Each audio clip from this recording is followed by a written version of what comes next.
नमस्कार। नवयुग ज्योतिष शिक्षण संस्थान की क्लास में आपका स्वागत है। मैं ज्योतिषाचार्य doctor Dalip Kumar, PhD gold medalist, आज आपको वीनस यानी शुक्र के बारे में बताऊंगा। शुक्र विवाह का कारक है, पत्नी व वीर्य का कारक है। शुक्र भोग विलास, ऐश्वर्य व शयन सुख का कारक है। कुंडली के 12 भावों में यदि शुक्र स्थित हो, कहाँ कहाँ कैसा फल देता है, ये मैं आपको आज विस्तार से बताऊंगा। यदि शुक्र लगन में स्थित हो तो जातक रोमांटिक होता है तथा जीवन साथी से अधिक प्रेम करने वाला होता है। शुक्र द्वितीय भाव में हो, कुटुंब भाव है, जातक कुटुंब में निष्ठावान होता है तथा परिवार का सुख प्राप्त करता है। शुक्र तीसरे भाव में यदि स्थित हो तो स्पाउस सदा असंतुष्ट रहता है, सेटिस्फैक्शन नहीं हो पाता तथा वैवाहिक जीवन में खुशी प्राप्त नहीं होती है।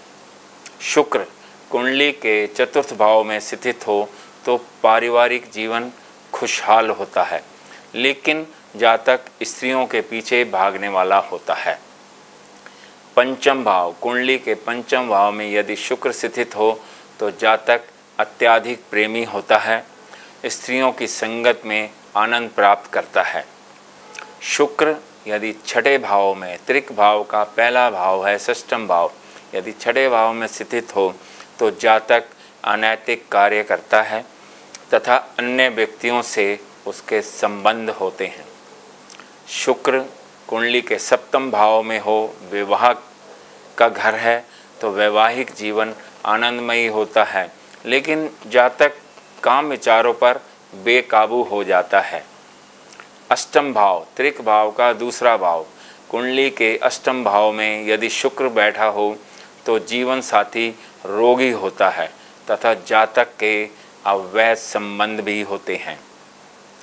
नवम भाव, कुंडली के नवम भाव में यदि शुक्र स्थित है तो ये एक अत्यंत शुभ होता है तथा शुक्र पारिवारिक खुशहाली के लिए बहुत ही अच्छा माना जाता है।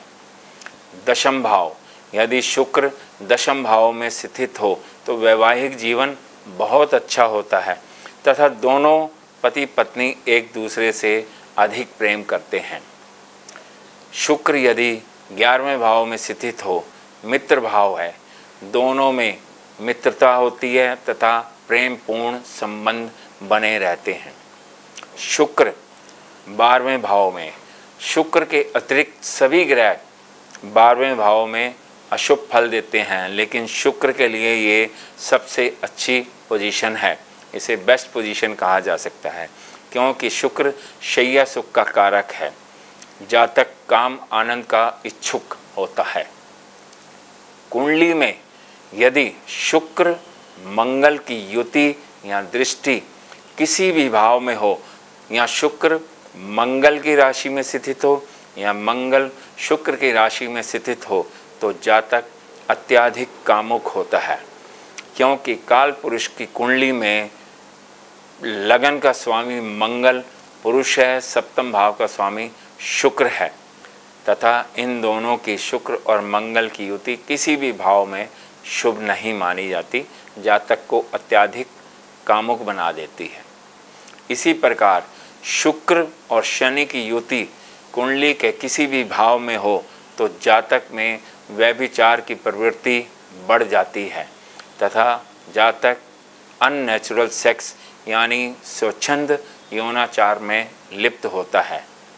मैं आपको एक कुंडली का विश्लेषण करके बताना चाहता हूँ।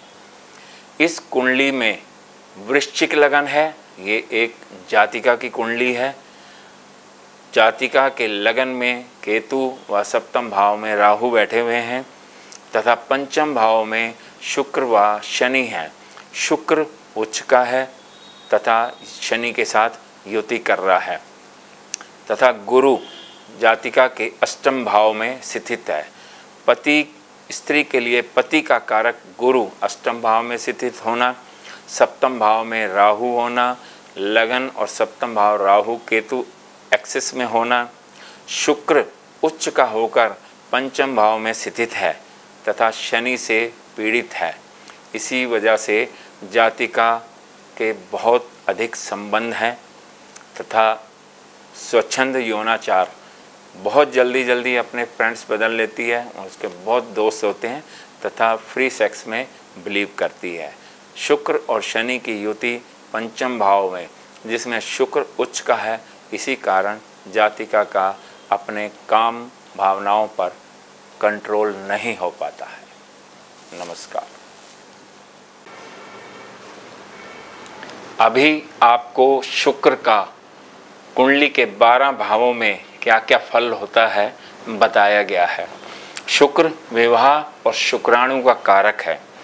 शुक्र यदि कुंडली में अच्छा होगा तो वैवाहिक जीवन भी अच्छा होगा, नहीं तो वैवाहिक जीवन में अनबन रहती है व कई बारी विवाह टूट भी जाते हैं। उसके लिए हमें सबसे पहले देखना पड़ेगा कि वैवाहिक जीवन शुभ कब हो सकता है।